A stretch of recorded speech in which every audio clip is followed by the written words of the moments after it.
I want to welcome. Thank you. Oh, got it. I want to welcome everyone and thank you for joining us this afternoon to learn more about Search and Care, another organization serving seniors in Carnegie Hill and other neighborhoods. I'm Chris. For those of you that don't know me, I'm Chris Robinson, a member of the CHV board, but I'd also like to share that I served on the board of Search and Care for 23 years and as president for 11 of those years, and continue as an honorary director of the agency. Carnegie Hill Village and Search and Care's missions are much the same: to have their members age in their own homes with quality of life and peace of mind. And you see that from the opening slide with our logos are quite similar. While CHV's scope of programming focuses on social connections, cultural outings, and specific interest groups, Search and Care provides comprehensive care management to their clients based on a multidisciplinary staff of professionals trained to assess needs and make recommendations or referrals for individualized care when it's necessary.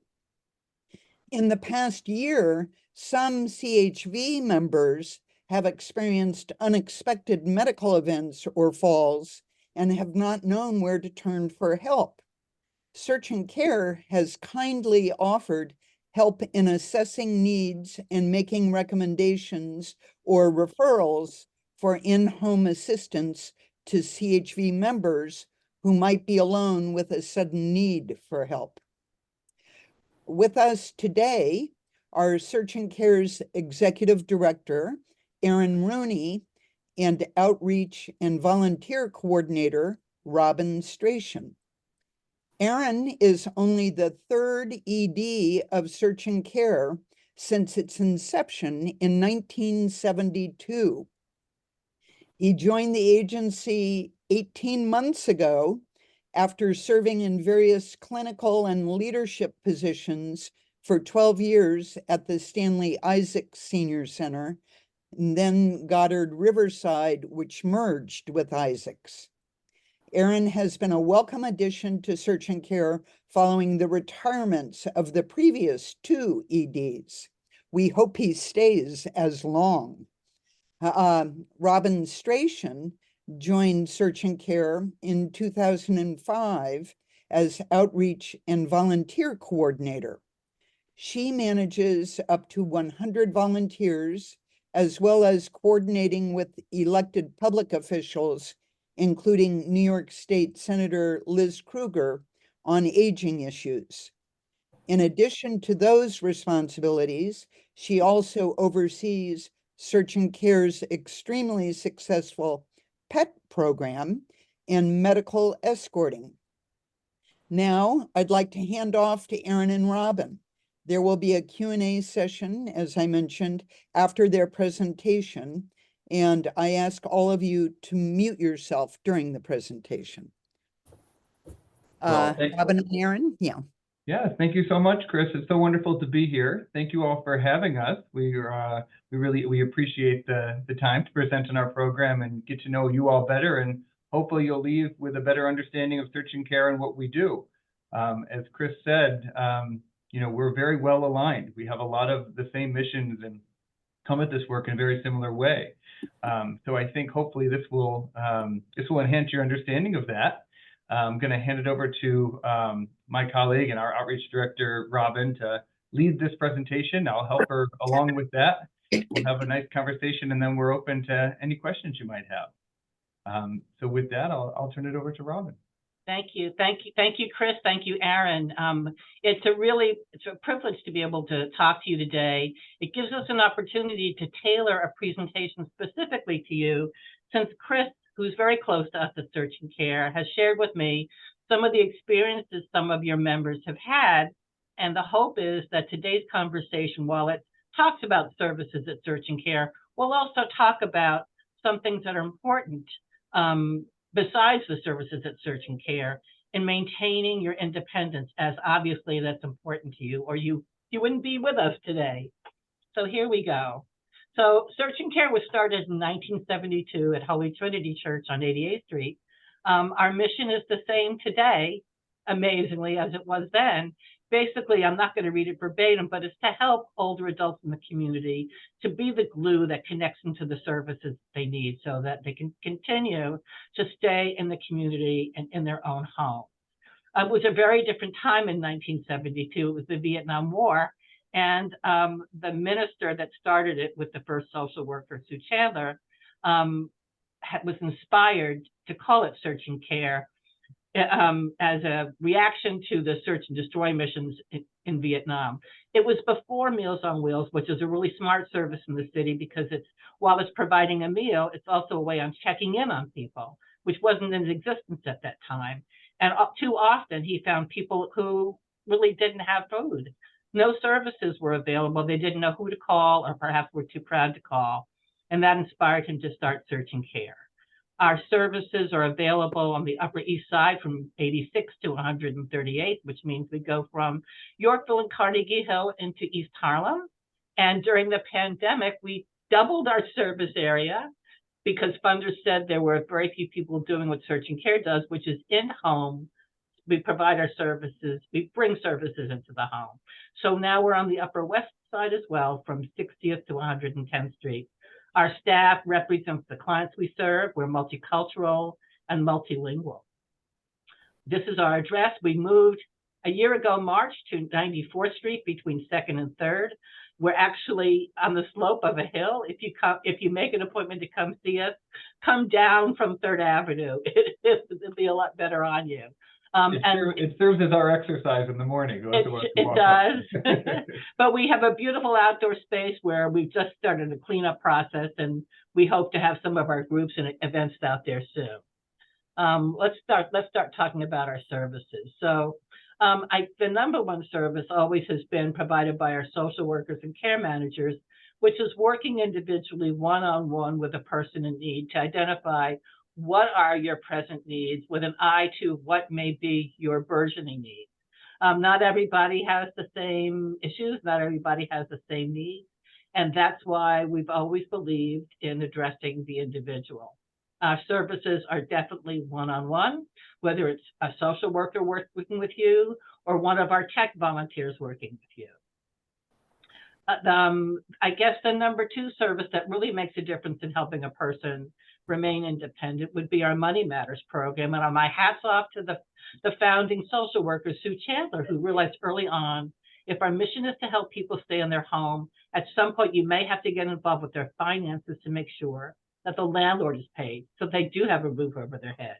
So she sort of got back into it, but today we have a very robust program where we use retired financial pros to work one-on-one with people in their homes, whether it's bill paying or opening up mail and identifying what is a bill, what's not a bill, and with also an eye to making sure that the person is not being financially abused, which can happen from so many different directions these days, unfortunately.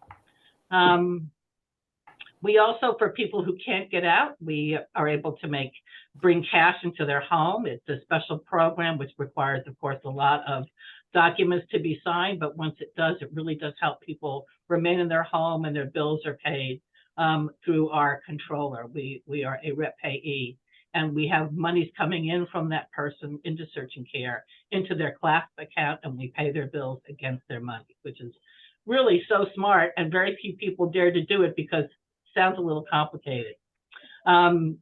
Silver Circles, that's our tech program. Very important these days. Who knew what telehealth would be 3 years ago?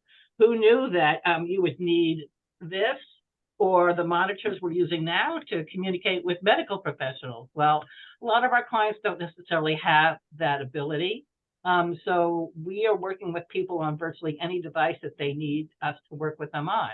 And what's really smart about their approach and our tech component is introducing anybody to technology based on an interest that the person has. For example, If you need to be on a salt-free diet, maybe you want to research salt-free recipes. Maybe you just want to go shoe shopping. Maybe you want to search for the perfect dog, or maybe you want to learn a language. We actually have a client who comes from Queens to work with our Regis guys on Wednesday morning. She calls them her professors because they're showing her how to use an app on her phone to learn English. Pretty cool. So Silver Circles, as I said, it's one-on-one technology. And the really wonderful thing about this program is we now have a pilot program at our local city hospital, Metropolitan, where our tech coaches are teaching older adults who come to the geriatric clinic how to use their phone to do the telehealth appointments. It's really a great program, no matter which direction we go in. Seems like there's a never-ending need for it. Medical escorts. This is so important for people who don't have the benefit of a home care worker or a friend or a neighbor. And I'm sure you understand that if you're not able to get out, you're relying on friends and neighbors. At some point, there's a burnout. So it's really helpful if you find alternatives to that. And medical escorts, all of our services, by the way, I neglected to say they're free of charge. Mm-hmm. We do pay our medical escorts, but you don't have to. You don't tip them. You just, their tip is thank you. They'll come to your home by scheduling through me, bring you to your appointment, help you get back home, whatever transportation you choose, and they'll wait for you until you're done. They don't sit in with you on the doctor-patient program. That's not part of what they do. It's also against HIPAA. So that's a really important service so that people can be compliant with their healthcare needs. Next, near and dear to many of our hearts, those of us who are pet owners, is our program called PET, which helps to keep our clients and their pets together. For the majority of our clients who are single people, the pet is family. It's the only source of affection.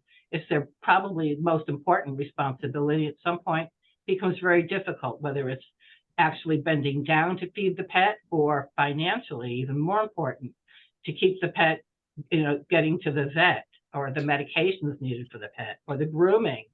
So we actually attract funders that help us do this. These funds are given to people based on their income or lack thereof. And one of the most important things I think we do in this program is work one-on-one with pet owners, who we also call guardians because that implies a responsibility. We like everybody to have an emergency contact relationship so that, gosh forbid, if you fall on the street and you need to go to the hospital and then you need to go to rehab for a week, there's somebody already in place that has your keys that can just step in and take care of that pet for you. Should be a no-brainer. I know that at CHV you have a lot of different interest groups. We also have a really wonderful variety of groups here. They're small groups. Some are in person. Some are hybrid, meaning there's an in-person component while you can also connect, as we're doing today, virtually. Today, for example, we had Tea and Creativity. Nancy DeBono, who is our facilitator for the group, explores a lot of different crafts and it talks about their cultural connections. So it's a really fun time. We also have a meditation group. My colleague Millie runs a decluttering group, which is fascinating. She looks at it seasonally and room by room. So check it out. It's on our website, always has the ongoing calendar. And on this portion of the screen, you'll see a lot of attention is paid to one of our newer programs. It actually came to us thanks to Carnegie Hill Village. It's our cognitive group called Stronger Memory, and it's a 12-week program that's brought to us by Goodwin House out of Arlington, Virginia, an organization that focuses on senior housing and programming. And it's a 12-week program where the participant is given a workbook that contains 3 different kinds of exercises. There's a simple math component. There's an exercise where you will write about a specific topic. And there's also a section where you read aloud. And the combination of these 3 exercises really focus on the part of the brain where your memories are stored. What's interesting, this is an evidence-based program that when you begin the simple math program, most people think, oh, this looks so stupid. But what's wonderful about it is you time yourself as you're doing these exercises and you realize by the time you're well into it, how much quicker you are at doing the simple math. And I think that's a really good reward. And you do not, just to reiterate, you do not need to have a diagnosed cognitive impairment to do this. This is something that we should all be doing. We really do think about it as exercise to stimulate those parts of your brain where memory is. So it really does sort of boost your ability to keep those memories sharp and your cognitive health in place. And these are open. This one, the groups are open now. You can join anytime. They're free and open, and we welcome new folks all the time. The cognitive one, this says January. That was actually the last round. We'll probably be starting this up again in the summer. So if there's any interest in this, particularly, let us know, reach out to us, because we can get you into the next session. Good point, Aaron. Instead of doing Sudoku, you could be joining one of our groups. We have a group that meets in person once a week, and we have a group that meets online once a week. Yeah, more fun. And the one in person this summer will probably be outside in the backyard. So it's going to be a nice way to spend an afternoon. With some nice people as well. That's right. So, as I said, we wanted to cater this this conversation to you and your needs. And I understand that several of your members have their lives have changed because of falls. So I thought we could smartly, I hope, devote some time to talking about falls prevention. You think you know it, but you don't really if you haven't done some of these very simple things that are on this checklist. To begin with, what about your physical health and your balance? It's important to maintain your healthcare appointments, reviewing your medications with your doctors at least once a year. If you're having any imbalance issues or dizziness, it's really important to speak to your doctor. Just don't assume that it's just going to go away. And also, of course, stuff, it's trash, I think. It's old. Excuse me. Oh, sorry. Thank you. Thank you. This is something I see very often in some of our clients. As they lose weight, their pants become longer, their shoes become bigger, and it really almost looks like a kid wearing mommy's shoes. So please make sure your shoes are the right size, your pants are appropriately up. We don't want any of you to trip because you're losing weight and your clothes don't fit you anymore. But when I first started here, I went into an apartment where the dining room rug, which was a gorgeous rug, had this silver tape around the entire perimeter. And I thought, wow, that looks really odd, but it was really an action of love on the part of the client's son, who literally took the time to tape all around it. So his mother, using her walker, could just simply roll her walker up onto the rug and not have the hazard of the rug picking up as she did that. I guess now, because we're also in the age where we have so many more plugins like computers or air purifiers, it's important to make sure they're tucked safely behind your furniture. And if you're indoors, please just don't walk on bare floors with socks. Keep some tread on your feet. In terms of assisted devices, I know so many people are reluctant because they don't want to be seen on the street as needing an old person device. But it's very, very important. If you want to maintain your ability to go out and stay mobile, and if that's what you have to use to do it, please do. And the medical devices that you see advertised on television really do help save lives. So if you have a history of falls, perhaps you could look into such a medical device. There's one particular organization in the city we refer people to. So if you need that information, of course, you can call us and we'll be happy to share it. Summer's coming. Very important to stay hydrated, please. But if you're exercising, just make sure that you're not doing it at your 20-year-old pace. Make it appropriate to you. And if, PT is wonderful. I've been going through it myself now for about 6 months. I think of it as my personal trainer. The only time I get somebody actually focused on my needs. And it really helps a lot with balance. So if this is important to you, ask your doctor for a prescription. There are so many places to go that can be local to you. It should be local. It shouldn't hurt. If it does, you're going to the wrong PT person. Bathroom safety is extremely important. Grab bars are so smart. They're not just for the shower. You can have them by the toilet to help you stand up if that's what you need. And night lights are a tremendous help. It should be able to see your way easily from wherever room you're in to the bathroom. So maybe you want to have automatic night lights that go on.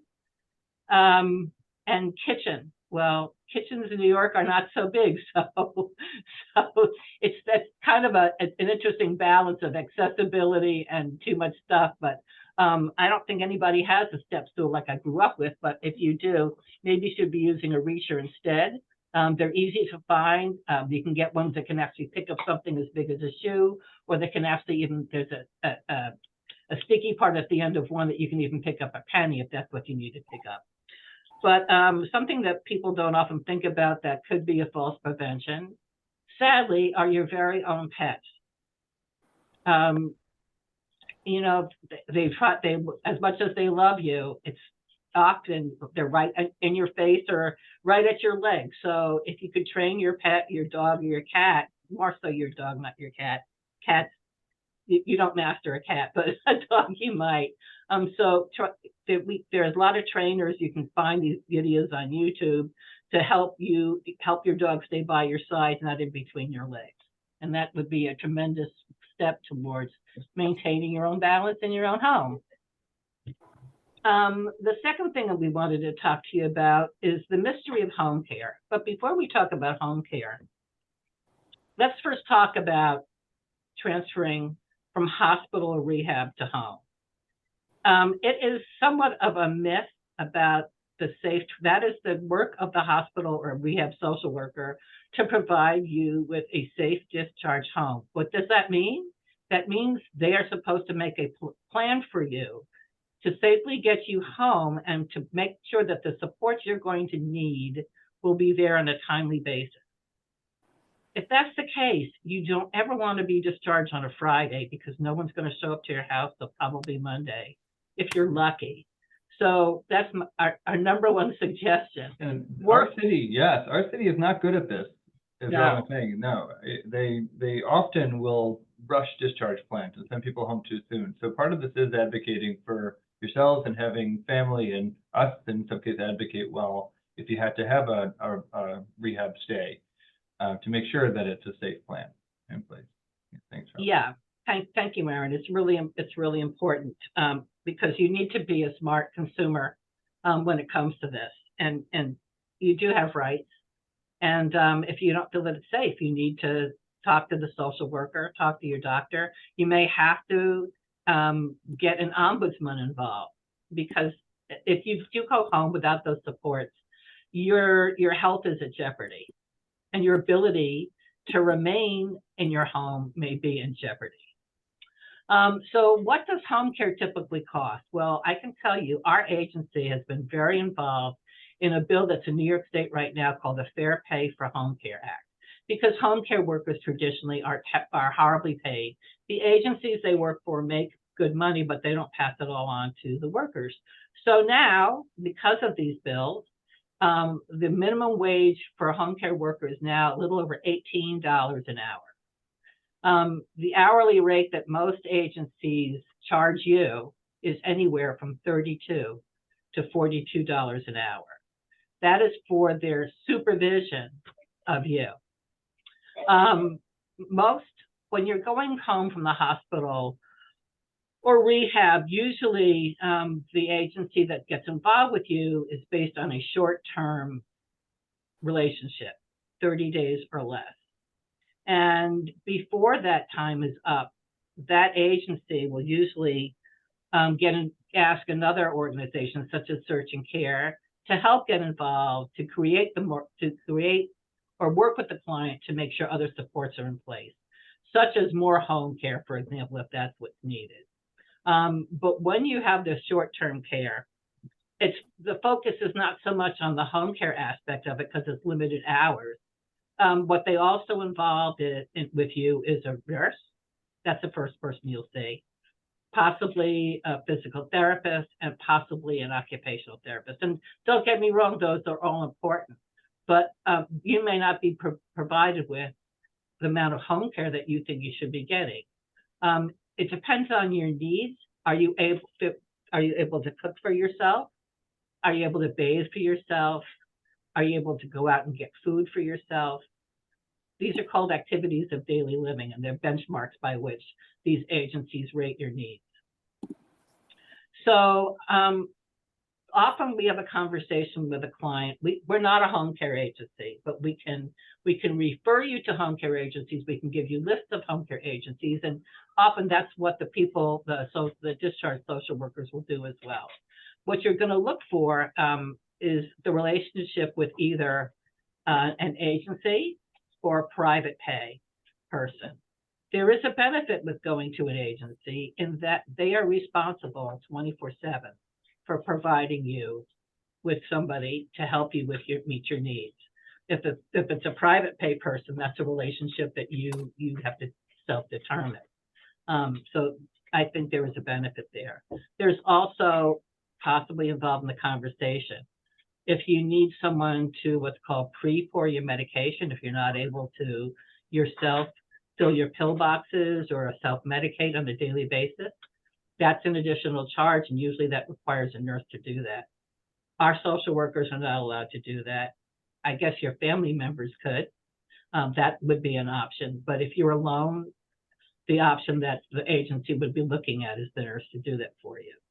And sometimes, depending on if you have a specific illness or ongoing disease, the foundations that are involved with that specific illness can also have a whole host of supports for you. I know Cancer Cares offers a lot of solutions for people. Financially is one of them, so that's a great option. And on the right-hand side of the screen, there are some numbers that I thought would be, some information that we thought would be really helpful to you for your future needs. The first of which is the Medicare Rights Center. They are very, very knowledgeable about insurance issues when it comes to Medicare. So they're a wonderful organization to get involved with, not necessarily in times of crisis, to just get information from and run some questions by as they occur to you. And if you want to know more about working with a home care organization, we worked with Senator Krueger in her last virtual senior resource fair last fall. And if you're getting this at home, you're going to get this, I guess, through email as well, or maybe be on the CHB website. If you look to that this URL on Google, you will be able to tune into the webinar provided by Laura Rudensky, who's a social worker and executive director of COME. I forget what it stands for, but basically it's a home care agency that really respects their workers. They train them well, they educate them, and we work with them often. It's just one of several organizations that would be on our referral list. Lastly, we haven't talked about transportation at all. This is a big city. It used to take 3 hours. The average medical escort for us was 3 hours. Since the pandemic, it's now 4 hours. And I'm sure you've noticed that you travel down any major avenue in the city and it's reduced to 1 lane between double parkers and the Amazon deliveries, which really ties up traffic. So if you're looking at saving your money and how to smartly use it when it comes to transportation, there are a lot of options. For example, you could use Lyft or Uber versus a taxi because you agree to the flat rate, no matter how long you get stuck in traffic, and you'll know what that is. And then for people who really have mobility issues, there's Access-a-Ride. It's the city run, it's a franchise actually. And you've seen these vans everywhere probably. It's the lowest cost transportation available for people who can't get on a bus, who can't get on a subway.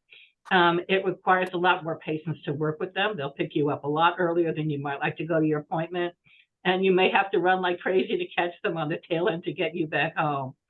They don't always show when they say they will, but those are the realities of working with that particular organization. It's just another option. Okay, so before we get into the questions, I hope I've covered everything that you might want to know about Search and Care, but we're going to get into questions shortly. Let me just add by suggesting that there are a couple of ways Carnegie Hill Village members can engage with Search and Care besides having questions as a potential client. We welcome you to join any of our groups, or maybe you want to turn your own hobby or interest into a group for us. We always have need for volunteers at our reception desk. It's not that busy, but we don't have a full-time person answering the phone, so we've always relied on volunteers to do it. And it's one of the things that a lot of our clients love about Search and Care is that we have older adults answering the phones here. Lastly, I want to thank Charlene Poland personally for donating hats to our holiday drive. And if you're also a knitter, perhaps you'll consider making some hats and getting them to us sometime before Thanksgiving so that our staff literally delivers them to their clients as a holiday gift from Search and Care, thanks to your hand. Now we'll happy to be going to questions you may have for us. You're on mute, Chris.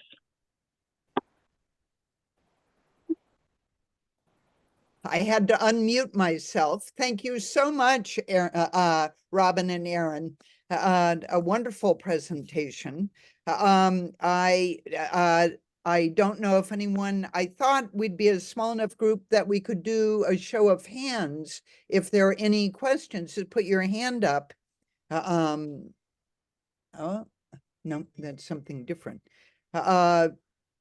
Any questions for Robin or Aaron? Thanks, Steve. Yeah, if I can go, Chris. A very pointed question, just to make sure I know, because this situation has come up with our organization where we've gotten emails usually from members that clearly need somebody to help at home. It comes up urgently. May not be a big deal, but they need help. Can their first call be to you to help sort out Yep. what kind of help they need, and who do they call? So we very much want to be a resource to you and to the community. Yes, we can always be a call. So you can call our main number. That would go to the front desk. If somebody will either answer or they'll leave a voicemail, which goes to our staff that gets sort of triaged to the case management team to figure out who best to call back. So we can always do that. Sometimes that ends up being one call where we just give information. We call that information in referral. We can share a resource, something to call, something to do a little counsel on the issue. Other times it's, okay, well, let's get involved. And then that's when we assign a caseworker or care manager to jump in and help out. So we can always be a resource. Yep. And just a follow-up, even if it's a very small issue, we had one case where it was a frail elderly person who needed eye drops, lives alone, and her hands were too shaky to do the eye drops. Is it something as small as that doable? That sounds like it could be complicated, frankly. So yes, I would say yes, absolutely. Let's give us a call and we would get somebody on the phone to talk through what options there could be for that. Okay, great. Thank you. Yes, of course.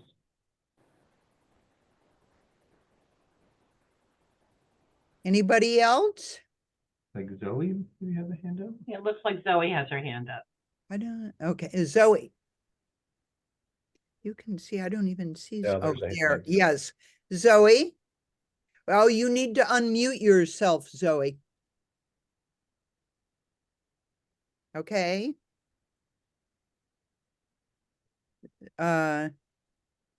Zoe, did you mean to have your hand up? You're still muted. Now you're not. Oh. Maybe that was a mistake hitting the hand up. Because you don't appear to, well, no, you are muted. Is that what that means? Yeah, still Steve? muted. Yeah. Is there a way you can unmute, Steve? No, they have to do it themselves. Okay. Steve's actually running this Zoom.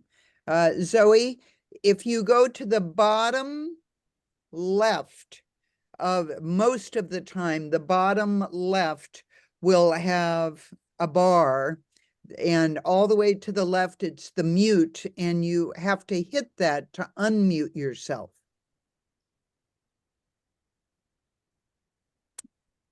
We can That's all see the great. chat too, if somebody wanted to type a question in, more comfortable. Well, I don't know what to do. So, I guess anybody have a suggestion? If we get Zoe's question later too, we're happy to answer it if we don't get to it Okay. here. Of course. Yeah, if it doesn't happen here, you can call Robin, at Search and Care to follow up on that. Anybody else? I have a question. This is Pete Palmer. Yes, Is hi, there, Pete. Go is ahead. there any way, do you at Search and Care provide a brochure that describes or that outlines your services in print so a person could have that at home? The answer is yes, Pete. We'd be happy to send it to you. Okay, that's great. Yeah, we can mail it if that's easier. We can email All right, it. I'll get in touch with you because I do have your telephone number. So I can arrange that after That this. is that's a no-brainer. Thank you, Pete. Yep. We have a mailing list too for our calendar, that we send. If you're really interested in our groups and want to know month to month, obviously that's posted online, but we could get you on the list to receive that too. Okay, thank you. Yep. I just have a question. I wonder how many volunteers do you have and how many on staff do you have? How big is your agency? Well, we have about 21 staff members. That includes the part-time staff. Robin could probably answer the volunteer question better. Yeah, we have, well, about staff, we have 15 to 20 full-time, but in terms of consultants, between the Money Matters people doing medical escort, all sorts of other things, we have about another 25 of those. And in terms of volunteers, we have upwards of 75 right now. The pandemic really wiped away a lot of our volunteer corps, so we've been really trying very hard to get new people involved. And the tech is probably the most exciting area for us right now. Thank you. Yeah, we have a new project with Metropolitan Hospital right now where we're doing some very specific telehealth training. So that's renewed a lot of volunteers around technology help. But we have a lot of different types of volunteer opportunities too. So, Robin is really good at trying to figure out what's a good fit for a new volunteer or prospective volunteer, right? Okay. Sharon? So I was wondering whether the presentation you just gave, is that going to be available to us, or can we have the slides or something? Yes. Yes, I hit the record button, Sharon, so hopefully we'll be able to get it up on the website. Our website. Okay, thank you. Oh, Zoe's question is in the chat. Yeah. Elizabeth, you'll need to unmute yourself. There you go. I just did. Yeah, you did. Yeah. What I wondered is there a service or a number or a source of that where in an emergency one can call a home helper? If one's helpers don't show up or can't come at the last minute, is there some way one can call a source that can send a helper at the last minute? I think the answer to that is likely no. Most of these agencies work on relationships. They have a minimum number of hours that they commit to during the week. So it might be smart of you, if you don't already have a relationship with an agency that is steadily providing you with help. Are you working with private home help? Is that what you're doing? Yes. Okay, well, that's the flip side of having private pay, unfortunately. You may want to reconsider going with an agency because, as I said, it's their responsibility to make sure that you're covered for the amount of days and times that you've agreed to. Mm-hmm. And if you're able to look at or Google the last Liz Kruger resource fair on caregiving, as I said, there's this wonderful section with Laura Rudensky from COME about how to work with an agency, what typically costs, what the benefits are, what you should know in advance of doing that. Okay, thank you And, very and, much. and if you want some names of agencies, just call us. We'll be happy to provide you with them. We're not legally allowed to recommend any one. That's your responsibility to make that choice yours. But we can give you some options. Yep. And yeah, as Robin said, that one of the benefits of the agencies and the private pay agencies is that they're more likely to have a backup that day, to send or to handle. But it's a good question. I see Zoe wrote a question in the chat. Maybe we can address that one. Oh, Oh, good. Said regarding Access-a-Ride, yes, their cars are slow, but they also pay for transportation using city taxis and other car services such as Revel and Uber. So thank you, Zoe. That's true. There are other options. I know that particularly for folks that have assistive devices, wheelchairs, things like that, you can call city taxis through, is that still the case, Robin, through 311, where they'll send the yellow cabs, and it kind of works as the offshoot of Access-a-Ride. So that is a good resource, and it's good. It's being savvy, figuring out all the different angles and of what's available with these resources. And sometimes the city doesn't do a great job of communicating when resources change. And sometimes we find out about new resources that have been around for a while, and the campaigns to get the word out are poor. So it's good you bring that up, Zoe. thank you, Zoe, for that suggestion. We're very sensitive to cost because our clients are predominantly low income New Yorkers. So every transportation is a cost factor for them. And that's why I said, think about a flat fee versus a taxi meter, because before you know it, you could be spending $50 unnecessarily. Okay. These have all been great questions. Any more? Any more? Well, Robin and Aaron, thank you so much for tailoring this for us and for spreading the word. And it will go on our website. We have a website we try and record Zooms, because for those people that couldn't be, and I know several that wished they could have been here and it didn't suit their schedules, so they'll be able to do that. But thank you, thank you. You already know, Search and Care is a wonderful organization. Yes, thank you, Zoe. We continue, we've always believed, as I believe you do, that there's no reason to recreate the wheel. If we're doing something that makes sense for you, great. It made sense for us to reach out, we thought, because it's just something we can't do, and there'll be many fewer people, but those that need help really need it. And thank you for being there. Sure. From time to time, we have special, like an interesting webinar or virtual presentations. Like 2 years ago, we had Susie Orman. We have this wonderful birder every year, and we will always let you know, Chris, when we're doing those I always things. get it. Yes, so the that one that posts it. so that thank you. So Yeah. that your members are also invited to participate, and there's no cost, just your time. Wonderful. Thank Thank you you so so much. much. Thanks, Chris. Thanks, everybody. This is Okay. really wonderful, and we're Enjoyed it. happy to be here. Hope to see you all soon. Thank you very much. Thank you. Bye-bye. Thank you. Bye-bye.